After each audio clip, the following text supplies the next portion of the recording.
Pagdating sa langis, mahaba yung duration ng paggamit ko at nalilis yung pagkasunog ng langis. Then pagdating naman sa additives ko, nakakatulong to panlinis ng ating makina. Mag1. So, yan, explain ko sa inyo kung paano ba to ginagamit, kung paano ba to nakakatulong sa ating engine, at paano rin to nakakalinis ng ating FI o yung fuel injector. 1 cup per liter. So, kung 3 liters yung tank nyo, gamit kayo ng 3 cup nito. So, maliit lang yung cup nito. Papakita ko sa inyo. So, ito yung cup niya. Yan na siya. As in, yan lang siya.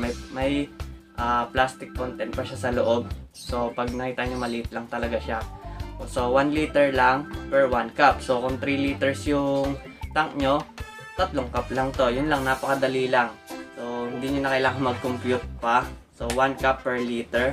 So, itong additives na ginagamit ko. So, para saan ba to? Ito, nilalagay ito sa tangke, sa hinahalo sa gas. So, treatment ito, additives. So, which is hinahalo talaga sa gasolina. So, explain ko sa inyo, fuel injector and carb cleaner. Nakalagay dito. Pero nakalagay dito, clean fuel injector. Ginagamit to sa FI.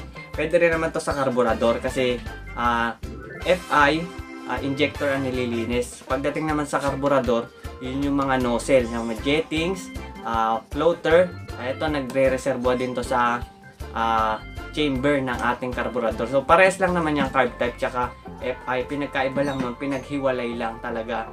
So, sa injector, nakahiwalay yung ating gas supply. Sa manifold na siya nakalagay. Tapos, yung sa carb type naman, direct dun sa may mismo carb. So, ayan. Ano ba tong additives na to? So, basahin natin. Fuel injector and carb cleaner with FMX technology, reduce friction in upper cylinder head. Ano ba yung upper cylinder head? Yun yung head na mismo na tina-timing natin sa valve. Ito, nililinis niya yung pinaka-valve natin. Then, piston, yung taas ng piston. Nililinis niya rin yan. Maximizing fuel economy. So, yun na, nakita nyo. Nakakatulong din pagpatipid ng gasolina. Clean fuel injector in intake valves and as well as carburetor. So yan, nandito na nakalagay na valve tsaka carburetor ang nalilinis niya. Then treats up to 21 gallon of gasoline. So ito talaga ginagamit to sa mga kotse. Nagsimula to sa kotse talaga. Dahil ang kotse, 4 ang injector. So ito ginagamitan talaga nito. Yan. Para hindi mag-fail yung injector at malinis. Kasi injector natin, ang mini-maintain talaga yung filter and then fuel pump. Papakita ko sa iyo later on sa video na to kung paano ba gumagana yung pinaka fuel pump at injector nyo. So ito yung langis na ginagamit ko, Shell AX7. So ayan lang, simpleng-simple. So nakakatulong talaga to sa aking daily use kasi halos lahat ng langis chine-check ko yan pag nag-change ako sa mga customer ko. Pinapamiliarize ko siya, inaamoy ko talaga yung sunog niya. So dito ako nagstay kasi naabot siya ng 2 to 3 months pagka city drive ka. Tapos pagka long drive ka naman, nakaset ka ng pan-touring set, 1 month. So okay na to sa mga hindi siya madaling masunog. Tapos hindi siya nagbabawas, hindi siya nag-evaporate masyado pagdating sa engine. Lalo na sa MIUI 125, ang blue core is light 10 piston, mabilis siya uminit. So yan, recommended for 4-stroke and automatic. May automatic din ito at pang big bike recommended to. Then 10W40, yan recommended natin sa mga MIU Sporty, MIU pag gumamit naman kayo ng fully synthetic, sobrang parang tubig na siya. Tapos pag naluto pa yung langis, tubig na. Kaya pagka mga single overhead na makina, yung nakataas yung head mismo, hindi ko ina-advise yung kasi umiinit talaga, parang tubig lang yan. Pagka umakyat, mabilis siya bumaba, hindi siya nagstay dun sa mismong head. Hindi tulad ng mga synthetic oil na ganito, pagka umakyat ng fuel pump siya sa may mismong head, dahan-dahan siyang bumababa, kaya nalulubricant ang ating engine. So ayan mga kamerks, tips natin yan. So hello, what's up mga kamerks? So ito yung ginagamit kong degreaser talaga. Marami nagtatanong sa akin kung ano daw ini-spray ko sa bottle na nilalagay ko, pinalilinis ko sa engine. So ito yun, sariling formulated ko tong degreaser na to, ako mismo gumawa. Tapos ginagamit ko to sa mga previous vlog ko. Ito yun. So ito yun. So maraming salamat sa mga nag-avail ng ating degreaser, sa mga naging customer ko na bumibili din talaga nito. At ito yung explain ko paano talaga to ginagamit kasi pag hindi mo kabisado gamitin to, may tendency hindi mo rin talaga makukuha yung perfect linis ng inyong engine. Pagka metal type, gumamit kayo nito, tatanggalin niya yung mga maninipis na kalawang kaya niya pala. Pero pag mga stick na talaga yung kalawang, saib na sa mismong metal natin, so hindi na kaya nito.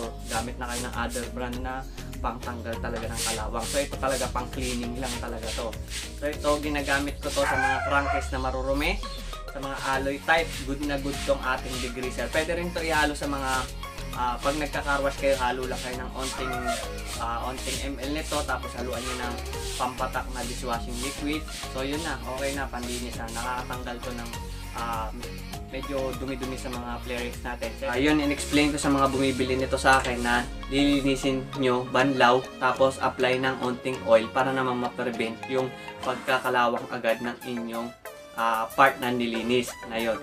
So ito, pang remove lang talaga to kasi metal part, hindi nyo talaga maiwasan na mga lawang yon. So ayan lang mga kamerks sa paggamit ng degreaser, paalala lang yon. So dito naman tayo sa ating fuel injector at throttle body mga kamerks. Explain ko sa inyo kung paano ba gumagana yung injector na yan, paano din ba yung throttle body na yan, at ano ba nagiging cause ng dumi niyan. So ito mga kamerks, babaklasin natin. So kung makikita nyo, sobrang dumi ng throttle body nitong nilinis ko na motor na to. Cost din yan ng mga gasolina na hindi rin tama yung octane, at wala din ginagamit na additives, at hindi rin masyadong nalilinis ng throttle body. So ang labas, hindi rin na maintenance ni owner ang kanyang motor dahil kasi tayo pag gumamit talaga tayo ng motor, once na okay naman motor natin, ay wala tayong pakialam sa makina niya. Pero ayan na yung nagiging cause ng paghirap niya na humatak, pagka namumugak, then nagpipil na yung pinaka response ng throttle natin. So ayan yung nagiging cause yan, sobrang dumi. Then paano ba natin mapiprevent yan? Meron tayong yan, tulad yan, previous kakasabi ko lang, yung additives na nilalagay. So malaking bagay din talaga yan, malaking factor yan sa mga gumagamit ng FI. Kasi nga ang FI na yan, fuel pump ang chine-check dapat talaga dyan. Ang injector, once na nag-fade dyan, palit na. Hindi ko rin sinasabi na masama magpa-FI clean. So, once na magpa-FI clean kayo, make sure lang na maitutono talaga ng maayos yan. Kasi once na nalinis talaga yung pinaka-injector nyo, lalaki yung mga nozzle nyan, na high pressure yan. At pwede naman talaga natin i-prevent yan through additives. And then, ang nililinis lang yan yung pinakalabas nya.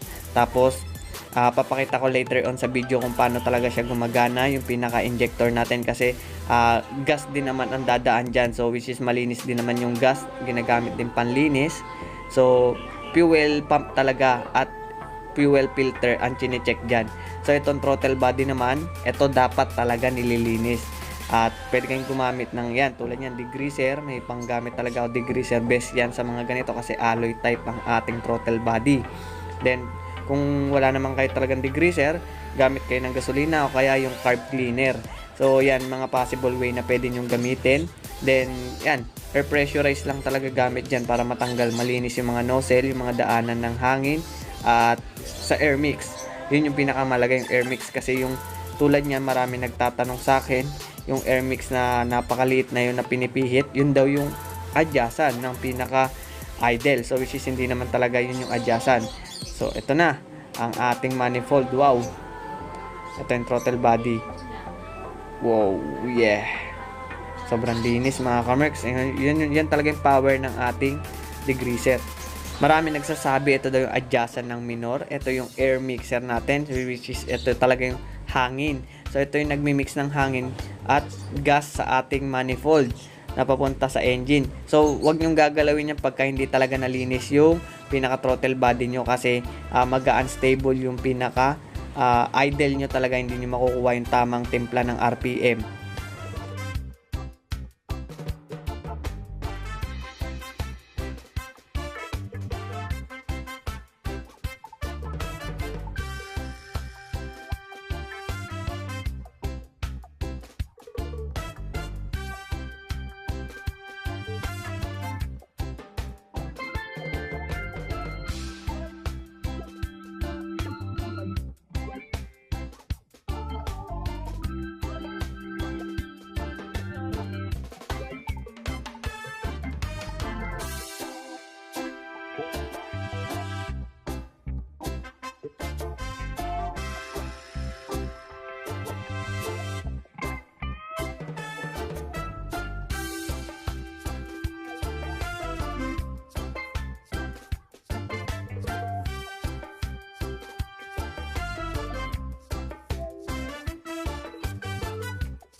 So sa paglinis ng engine mga kamerks, kung sakaling babasain nyo yan, make sure lang at idadryin nyo o kaya hahanginan nyo yung pinaka socket o terminal ng mga wires para maiwasan naman yung check engine nyo, kasi pag basa yan, magagrounded yan, madidetect agad ni ECU yan.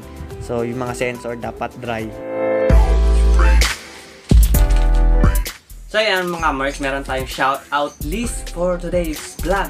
So simulan na natin agad yan kay Buds Cabrera, Mark Joseph Masangkay, Elisa Rose Posadas, Charles Barquero, Erickson Abendan, Anjanet Blasco. Shout out din sa Cloud Crate Bake Shop, Prince Motovlog, Kitchen TV, Kim Pache Meradores, Takbong Pogi Motovlog. So ayan lang mga shout out natin for today. So yan, nakakabit yung injector sensor natin, tapos yung gas supply plus injector. Ito siya.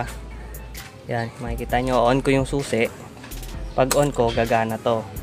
Automatic gagana yung hose. Supply from fuel tank. Tapos pagka in-start ko yan, magpa-fire na yan. Ayan o. Kita nyo. Kaya okay yung pinaka fuel injector. Then try natin siya i-off. Yan, pasugutin ko to Tanda na kasi mga putol. So yan. So naka-off yan. So on ko yung pinaka ignition natin. Pagka naka-off yan, off din yung pinaka fuel natin pagka nakakabit yung pinaka battery. Pagka in-on natin yan, pagka on, tumatapon na. Kaya dito pala ma-check nyo na yung kung okay yung pinaka fuel pump nyo.